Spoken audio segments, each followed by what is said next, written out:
It was after lunchtime when Gregory arrived for our meeting. So much for early. He usually appeared in my house unannounced, but this time he strode in the front door holding a head by the hair.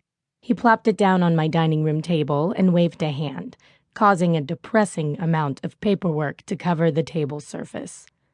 I ignored the paperwork and focused my attention on the more interesting item. "Is this a present?" I asked in delight. I picked up the head and sat it like a hat on top of my own head, modeling it with the flourish. "How did you know? I've always wanted one of these, and it fits perfectly." The angel was not amused.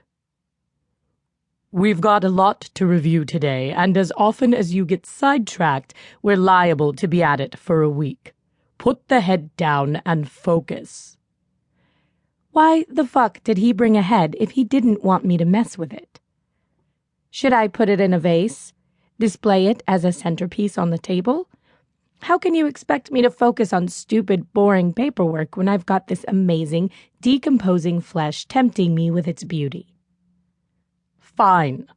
We'll address this matter first, and then I'll get rid of the thing so it won't continue to distract you." He took the head from my hands and stuck it back on the table. It made an entertaining squelch sound.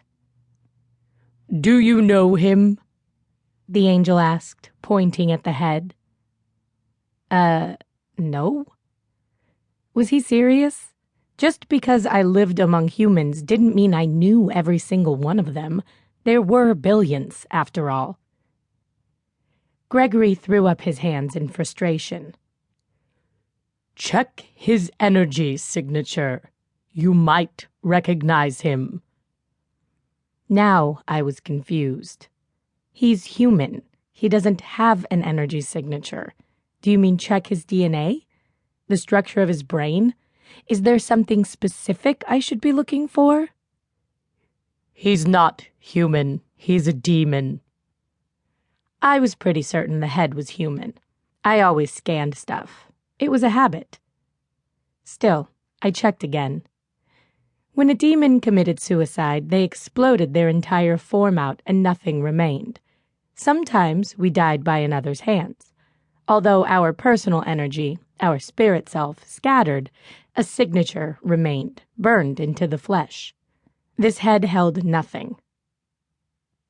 "Nope, it's human. There's nothing." Gregory frowned.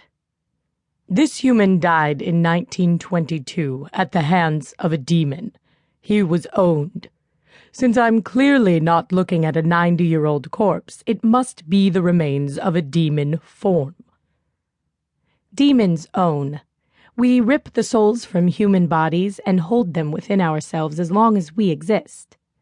We absorb the human's memories and can then create a replica of their shape and form. We kill too, but owning is fun. Messy, but fun. Gregory clearly thought this was the remains of a demon who'd been in an owned human's form at the time of his death, but I couldn't find any trace of a demon whatsoever. "There's nothing there," I protested. "I believe you, I really do, but there's no energy signature at all in this head." I felt his suspicion hang in the air. "Honestly, I'm not even 1,000 years old. I've never seen anything like this. Why would you think I'd know anything about it if you didn't?" "You're a demon, I'm not," Gregory said. "And you know elves," he added reluctantly. Ah, elves. So he wasn't as blind to their little extracurricular activities as I'd thought. He suspected sorcery.